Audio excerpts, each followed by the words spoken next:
మెదక్ జిల్లా రామాయంపేట తహసీల్దార్ కార్యాలయంలో సోమవారం ప్రజావాణి కార్యక్రమాన్ని నిర్వహించారు. ప్రతి సోమవారం నిర్వహించే ప్రజావాణి కార్యక్రమంలో భాగంగా ఉదయం 10:30 గంటల నుంచి తహసీల్దార్ రజనీ కుమారి ప్రజల నుంచి దరఖాస్తులు స్వీకరించారు. మండల పరిధిలోని వివిధ గ్రామాల నుంచి వచ్చిన ప్రజలు వారి సమస్యలపై తహసీల్దార్కు వినతి పత్రం సమర్పించారు. ఈ సందర్భంగా తహసీల్దార్ మాట్లాడుతూ జిల్లా కలెక్టర్ రాహుల్ రాజ్ ఆదేశాల మేరకు అన్ని మండల కేంద్రాల్లో ప్రజావాణి కార్యక్రమాన్ని నిర్వహిస్తున్నామని, ఇప్పటి వరకు మండల వ్యాప్తంగా 236 దరఖాస్తులు వచ్చాయని, వాటిలో 138 దరఖాస్తులకు సమాధానం అందించడం జరిగిందని, మిగిలిన దరఖాస్తులను పరిశీలిస్తున్నామని వారు తెలిపారు. మున్సిపాలిటీలా ఇది పెట్టారు కదా, ఒకటి సర్వీస్ సెంటర్. మీ ఆయన పేరు మీద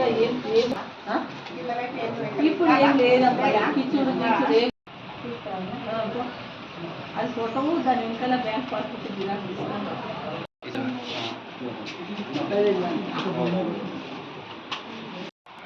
నా పేరు రజని, తహసీల్దార్ రామాయంపేట్. మన జిల్లా కలెక్టర్ గారి ఆదేశాల మేరకు ప్రతి సోమవారం ప్రజావాణి కార్యక్రమం ఉదయం 10 గంటల నుంచి మధ్యాహ్నం 2 గంటల వరకు నిర్వహించడం జరుగుతుంది. దాంట్లో భాగంగా రామాయంపేట మండలంలో మొత్తం ప్రజావాణి మొదలు చేసి నుంచి ఇప్పటి వరకు 236 దరఖాస్తులు వచ్చినాయి. అందులో భాగంగా 138 దరఖాస్తులని మనం సమస్యలు పరిష్కరించి వాళ్ళకు సమాధానం ఇవ్వడం జరిగింది.